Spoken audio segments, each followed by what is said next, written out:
What's up, everyone? Michael Crowley with the I'm Just Looking podcast. So it's been a minute since I recorded a podcast, and I apologize for that. But getting through that torturous of a February was a pain in the ass, And here we are in March, and in the Northeast, what a change in weather! 1 minute 70 degrees, next minute 10 degrees. So March isn't starting off much better, but nonetheless, we're on our way to a great year, I believe. Um, so February, I heard a bunch of comments, and I just wanted to see how many of you guys have heard something similar from what I heard. The Carvana said my car is worth, that one I love a lot. Or the my other favorite is when they come in, who wants to sell a car today? That always makes me laugh because I would say, and I'd venture to say, probably 99% of the time, the person that comes in and says, "Who wants to sell me a car today?" isn't actually buying a car today. And it's funny because the veteran salespeople, when they hear that, they actually run and hide because they know it's just not reality. So, guys, come on, don't say who wants to sell a car today if you're not buying a car. We're here. Let's sell you a car. Uh, so yeah, so that was our February, really bad. Mainly shorter month, weather conditions. And again, I always tell everybody I don't use excuses. So the short month, the weather, I try not to use that as an excuse. I just think that you know we're going through a bit of a transition where it's not so much new car heavy. It's more uh, people are focusing on used, which is my focus, to try to build up our used cars. So I did take a nice trip to the beautiful Florida, Marco Island. So big shout out to everybody down there.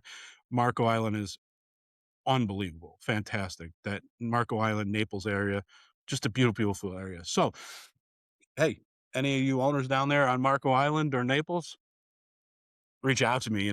I need a job. Just kidding. I have a job and I love it.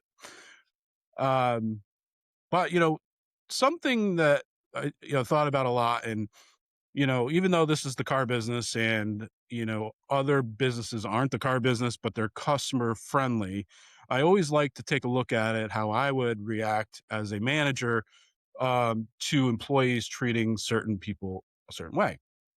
So, you know, I took United out of Albany Airport, and great service. Everything's fantastic. Everybody was great on the plane.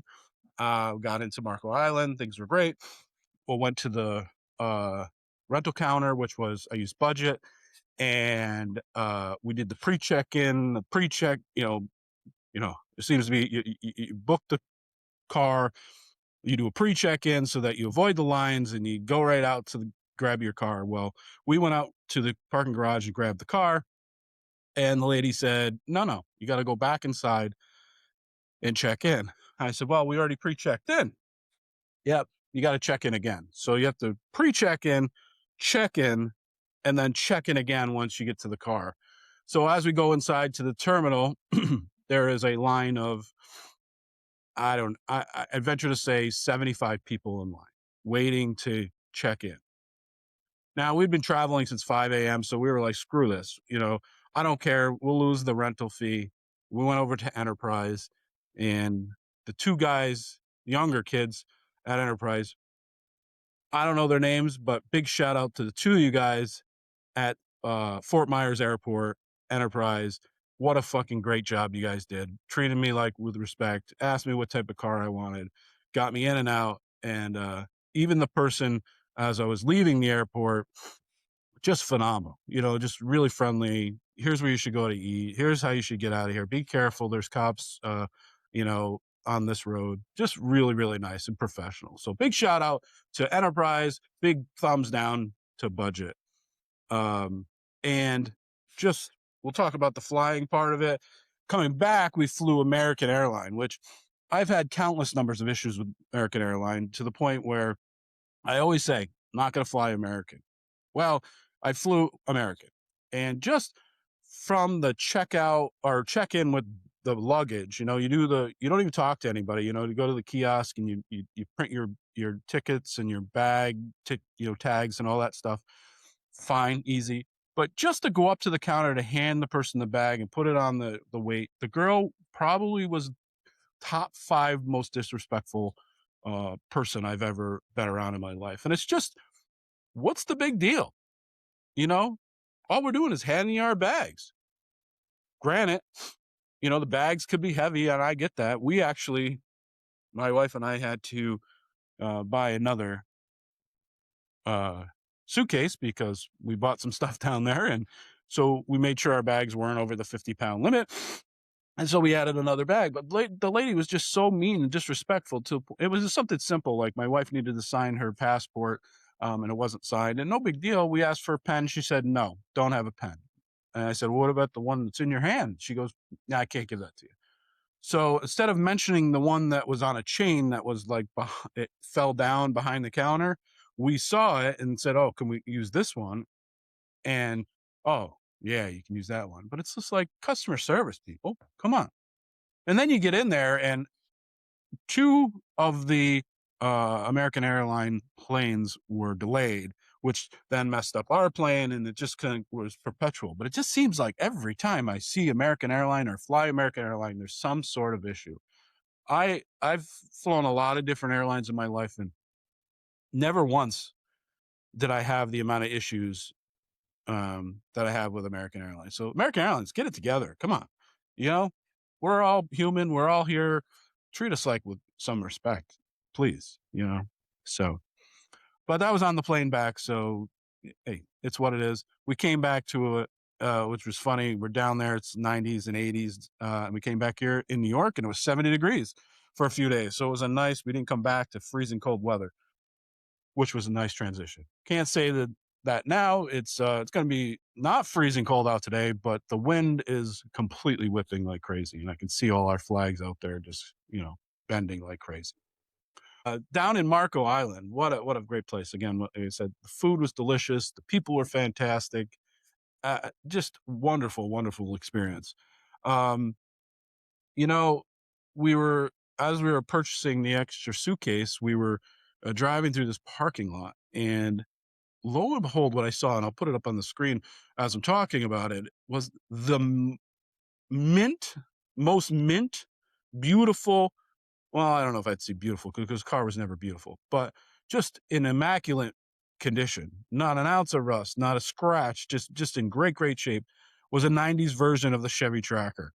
Now, I don't know many of you guys that know that car. I actually started selling cars when it was the Geo Tracker, but it was a convertible sort of Wrangler sort of esque, but not even close to a Wrangler type vehicle.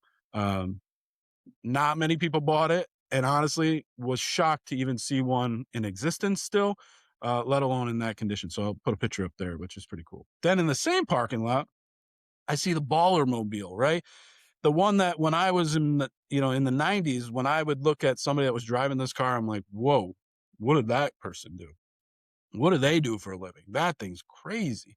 Was the SL 500 and 90s version of the SL 500. Same thing. This thing was cherry, not an ounce of scratch. And I know it's in Florida, not an ounce of rust, not an ounce, just beautiful. But to see those two cars back to back was crazy. And it's such a huge difference between the cars down there and the cars up here, because those cars they're using for demolition derbies now up here. They're just destroyed. So it's kind of funny, but great to see those old cars that I remember in the day, and being able to sell those trackers, which wasn't easy back then. And then to kind of, I remember one guy that used to drive in the area with this SL 500 up here. I just was always in awe about what he uh, might do for a living. So it's pretty kind of cool. A couple other things I saw while I was down there, which I thought was great, was kind of car related, was like we up here have deer crossing signs, right? So be careful, the deer are crossing the road. This one was like I don't know what it was, a puma, bobcat, some sort of a big fucking cat. I don't know what it was, but that was the caution sign. But it wasn't just here and there, and it wasn't just in like wooded areas. It was like residential areas of all these, be careful crossing this big fucking cat. You know, uh, I just was shocked to see it. I guess it's no different than if you go up to sort of further up north where you would see moose crossings and stuff like that. To see those signs is a bit of a shock. To top that off, they have signs down there that say, and I took a picture of it, and it says, "Beware of uh, low owl crossings or flying or whatever." It was basically saying that the owls fly low. Now, I don't know. Again, this is in a residential area, so I don't know if this is at night, during the day. I know owls are supposed to come out at night. That's when they make all their noise. But like, what are they doing? They swooping down? They try to pick us up? Like, what's the story with that? That's what I need to know. So anybody out there that's from Florida, lived in Florida, knows anything about Florida, I need to know about these signs, mainly the puma or bobcat or whatever the hell that thing is, mountain lion. I don't know what it is, or the low flying owls. You guys got to help me out with that. I don't know what that is, but we got to figure it out. Comment and let me know what those things are. So the sun's kind of hit me a little bit here, so I'm going to try to readjust a little bit. Anyway, guys, so that was my trip. Big time fun. Helped me relax a little bit. Back in action now here at the dealership. Really, I can see things starting to pick up for the industry. I think everybody can attest to that. I'd love to hear comments of everybody that's in the industry, and let me know what they are experiencing. It's nice for me to reach out to some of my, the wholesalers or other people at dealerships to kind of get the feel for what's going on. Do they feel like the push is back on? Is it still slow? Is it picking up? And that would be great to know, even in different areas, whether it be down south, Marco Island, those owners down there, reach out to me. Just kind of let me know what's going on and let me know how the industry is going. And I'll definitely keep you in touch with what's going on up here. What I can tell you guys is, obviously we're in the time where we're looking to build up used car inventory, and I can tell you the auctions are going crazy and selling for way more money than I expected. So it's a good sign. When this happens, it always takes a minute for all your guidebooks to sort of self-adjust. So obviously we're going to pay up for cars, pay more for used cars, which means a couple of things. One, we're paying more, which means we have to ask more, right? That's just normal. So then you're going to say, well, Kelley Blue Book says the retail value of the car is this. Well, yes, it does, but it's going to take at least 60 to 90 days before those guidebooks will self-adjust and kind of go up, and self-adjust to sort of go with the market. So keep that in mind when you guys are pricing your cars. Be careful out there, because it's going to be tough for a minute. But good sign is that means that people are looking to buy used cars, which meaning us, the dealerships, looking to buy used cars, which means there's plenty of customers out there looking for used cars. So that's a good sign for things to come. So do me a favor, guys. You're doing great. We're reaching out to a lot of different people. Reach out, follow, share all my stuff, if you wouldn't mind, on all the socials. That's Facebook, Instagram, TikTok, and YouTube. And completely just keep pushing. Let's get this thing out there. And I'd love to try to build this up a little bit more. I promise that I will do a podcast on a more regular basis to get some fun stuff out there, some more serious stuff out there.